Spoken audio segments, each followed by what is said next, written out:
My name is Lisa. Standing in the middle of the restaurant, with all eyes on me, I heard the waiter ask, "The total for the evening is $4,912. Should I run the final charge on the same card used for the deposit?" I looked up, met his eyes calmly, and said, "Not my table."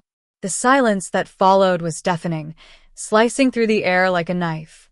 It all started a few weeks ago when my mom called me. My parents, Mr. and Mrs. Thompson, are a traditional couple. My dad, a strict but fair man, is very proud of his achievements. My mom is a kind, hearted woman on the surface, but she has always favored my older sister, Stella. Stella, 30 years old, is the apple of my parents' eyes. She's charming, confident, and has a way with people. She's always been the center of attention, while I, Lisa, have been the quiet one. When Mom called about Dad's 60th birthday dinner, she used that overly sweet voice. "Lisa, dear, we'd love for you to come. It's going to be a grand celebration." I, as always, agreed without hesitation. Then came the real request. "Could you put down the deposit for the reservation at the Ivy, Dad's favorite place?" I transferred the money right away. When I asked who else would be coming, she simply said, "Just family." On the night of the dinner, I arrived early at the Ivy, a posh restaurant bathed in soft lights and gentle music. I wore a long, forgotten silk dress and brought a carefully wrapped gift for Dad. As I entered the private dining area, I saw everyone already there. Stella was in a stunning red dress, looking as glamorous as ever. Mom was wearing a string of pearls, and Dad was laughing heartily with the relatives. Stella turned, saw me, and said, "Lisa, so glad you made it." Then she tilted her head towards a fold-out chair next to a trash can. "Sorry, this table's for family only, but we've set you up over there." Some of the relatives snickered.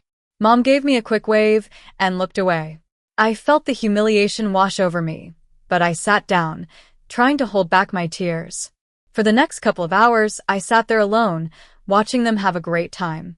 Stella gave a wonderful speech, Mom teared up, and Dad beamed with joy when Stella presented him with a gift. No one asked me if I wanted to order or even bothered to talk to me. I just sat there, staring at the table I had paid to reserve, wondering how long I had to keep doing this. Then, when the waiter approached with the bill, everything changed. When I said, "Not my table," the shock on everyone's faces was palpable. Stella hissed at me, "Don't do this." Dad tried to persuade me to pay, saying, "You already paid half. Might as well just settle it." But this time, I wasn't going to back down.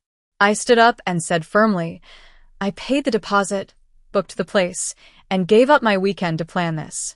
For that, I got a folding chair and was ignored. Now, you all figure out the rest." With that, I walked out of the restaurant. As I walked down the street, the cold wind on my face felt like a wake-up call. When I got home, my phone started buzzing. Mom, Stella, and Dad all left messages scolding me. But then, I got a call from Lucy, Stella's ex-girlfriend. She told me that Stella had freaked out after I left, trying to blame everyone else. She also said that she had always seen how my family treated me, like I was just a financial tool. The next day, the family group chat was filled with messages. Some relatives supported me, but Mom, Dad, and Stella were still angry. I decided to send an email to the family group, attaching all the receipts of what I had paid for the dinner. I made it clear that I wouldn't pay the remaining bill because I wasn't treated as family that night. After that, I closed the shared emergency fund that I had maintained for years. Stella called me, furious, but I told her calmly that I was done. I realized that love that only exists when I'm convenient isn't real love. In the following weeks, the family group chat went quiet. I started to focus on myself. I booked a long, postponed trip to Hawaii, met new friends, and started seeing a therapist. I learned to set boundaries and say no without guilt. One morning, I found an email from Dad in my inbox. It was a short apology, saying that he hadn't noticed how much I had been overlooked. It was a small step, but it was the beginning of a new understanding. I also hosted a dinner party for my close friends. We had a great time, and no one was made to feel left out. I finally learned that I don't need to ask for a seat at someone else's table. I can build my own.